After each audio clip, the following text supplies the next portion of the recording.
What's going on, everybody? Mortem here, this time bringing you a review after 100% for Star Wars Jedi Fallen Order. I want to start this by saying that this actually wasn't a game I was intending to 100%. I was actually just buying it to play it, as I sometimes do occasionally, which sounds like a silly thing to say, but when you're making YouTube videos constantly, a lot of times you're playing games to make videos out of them. But every once in a while, I'll buy a game literally just with the intention of playing it in my own, free time, which was my intention for this game. So I wasn't really going into it expecting to 100% it, but here we are, and I enjoyed it so much I figured I should probably go ahead and just share that experience with you guys more than anything else. Now, Fallen Order is a third-person action game with a heavy emphasis on combat, puzzles, and the story. Slight warning, gonna be some minor spoilers here and there. I'm not gonna go too crazy into anything by any means, but just because of the nature of the review and some of the things I want to talk about,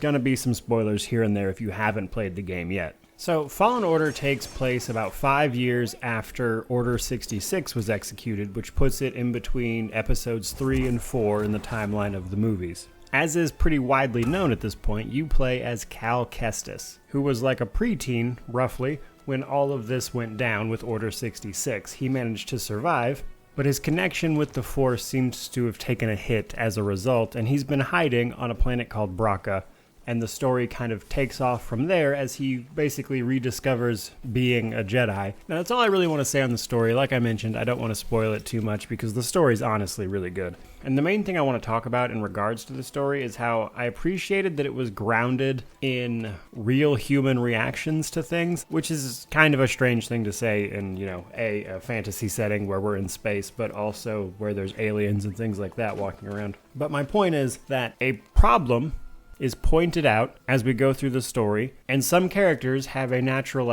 you could just do this reaction to that, which, while maybe not the most heroic of choices, was in fact probably the appropriate choice and the most common sense one at the time, which again, I appreciated. Because mostly I feel like Star Wars especially tends to bank on those climactically epic things, but at the same time you're like, well, if you would have just not done that, you wouldn't have had this problem to begin with. So it was nice to see a Star Wars story especially kind of be more common sense focused, I guess, is what I'm trying to say. Now, as I mentioned, you play as Cal. You obviously can't change that, but there are several difficulties you can pick towards the beginning of the game as well as at any point throughout the story. So when you're picking difficulty, the only thing it really affects are the timings you need to parry things, damage taken, and enemy aggression. On story mode, you have a lot of time to parry, whereas on Jedi Grandmaster, you have to be more precise with your parries, and also you're going to take more damage, but more importantly, enemies are going to be actively trying to attack you. Now, I will say none of the achievements are difficulty related, so you don't have to play the whole game on Grandmaster or anything, which is probably my biggest point I want to make about the difficulty of this game, in that it doesn't try to hold you back in any way. It's really if you master the combat to a certain level, maybe you want to scoot the difficulty up,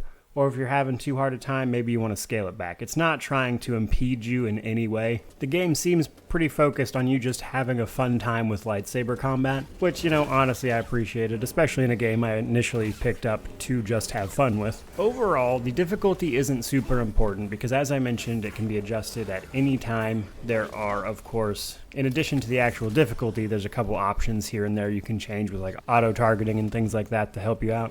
Now, before we dive into combat and things that I liked about it, I wanted to mention Fallen Order does that annoying thing that actually Control did as well, but a lot of third-person action games do, where they kind of try to imply that there might be builds you can do at the beginning of the game, then that winds up not being true at all. You have this skill tree that you can then put upgrade points into, and there's Force, and then there's the Lightsaber Combat, and there's Survival, implying you might be able to make some builds, but that's just not true.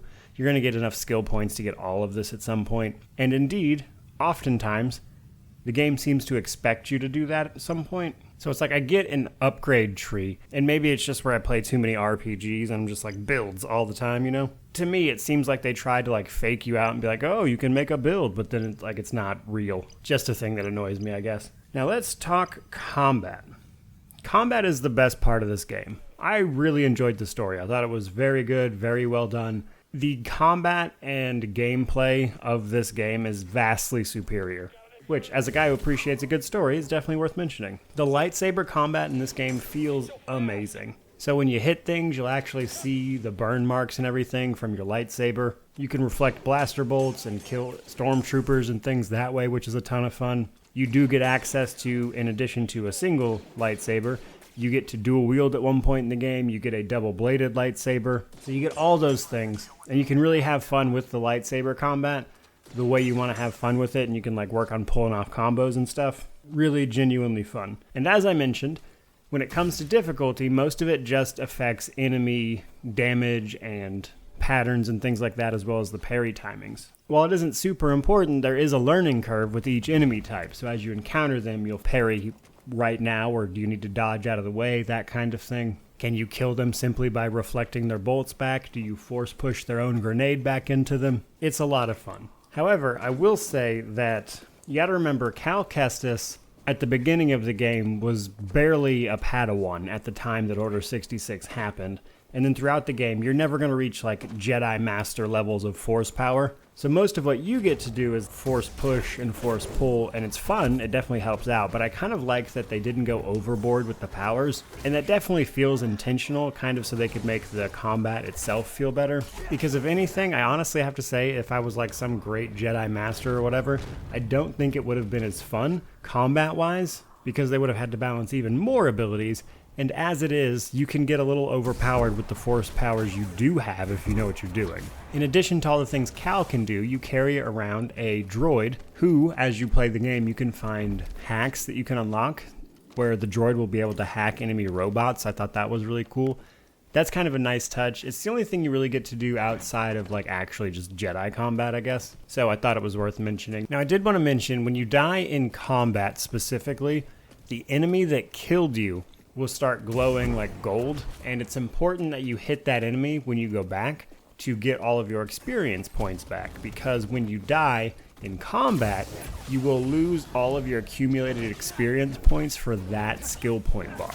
So as you fight enemies and complete objectives, you'll fill a skill point bar, and when that hits its max and you get your skill point, it resets.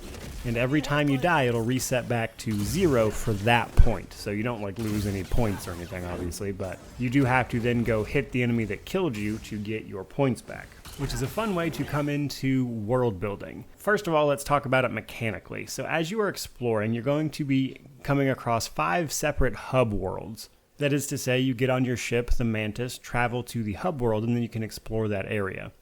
And then as you play through the game and you unlock more powers and things, you'll get to explore more of those hubs. Throughout these hubs, you're going to find meditation points. These act as save points, basically, where you can rest and meditate. You can rest and restore your stims, which are basically health potions, as well as level up and everything. Now, when you beat the game, it will actually add a meditation mode where you can just like fight waves of enemies and stuff if you want.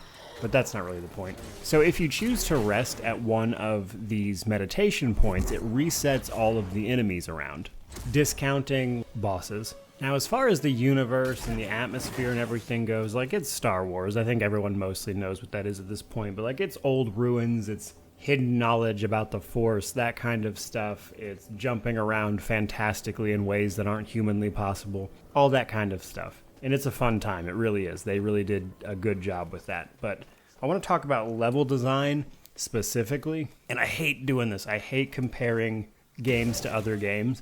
But it kind of reminds me of Dark Souls level design, as well as, say, like, weirdly enough, Darksiders 2. As you get powers and things, you'll find new ways to traverse terrain. And then you'll go back, you'll unlock shortcuts that'll shorten the trips to and from places, as well as unlock other areas for you to now explore because you have these powers. So it's kind of like this weird combination of Dark Souls, with the meditation points essentially being bonfires and, you know, restoring all the enemies around so you can keep fighting them for skill points to get more powerful. It's like a weird middle ground between Dark Souls and Darksiders 2, and it's such a weird thing for me to remember because Darksiders 2 is pretty old. But I guess if I had to sum it up, it's like if Dark Souls respected you as a person. There are a lot of puzzles to solve, naturally, as you might imagine, with it being a third-person action game. You're going to find yourself in some old ruins. You're going to use your force powers to move things around. There are puzzles. None of them are particularly challenging or anything, but they do exist. There's kind of some Zelda-ish components. But more than anything, This game is just fun. I spent maybe 20 to 25 hours 100%ing this game.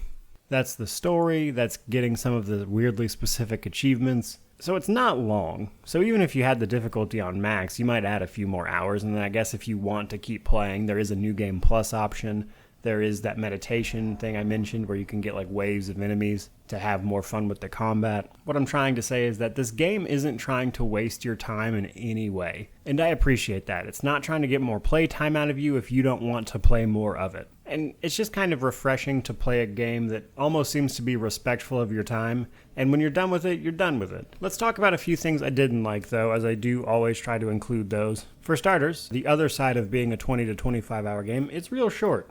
Some people aren't going to be happy about that, even if they spend only $40 on it, which is what it currently is on Steam. It's very short. If you were just trying to go through the story, you're looking at like maybe 10 hours.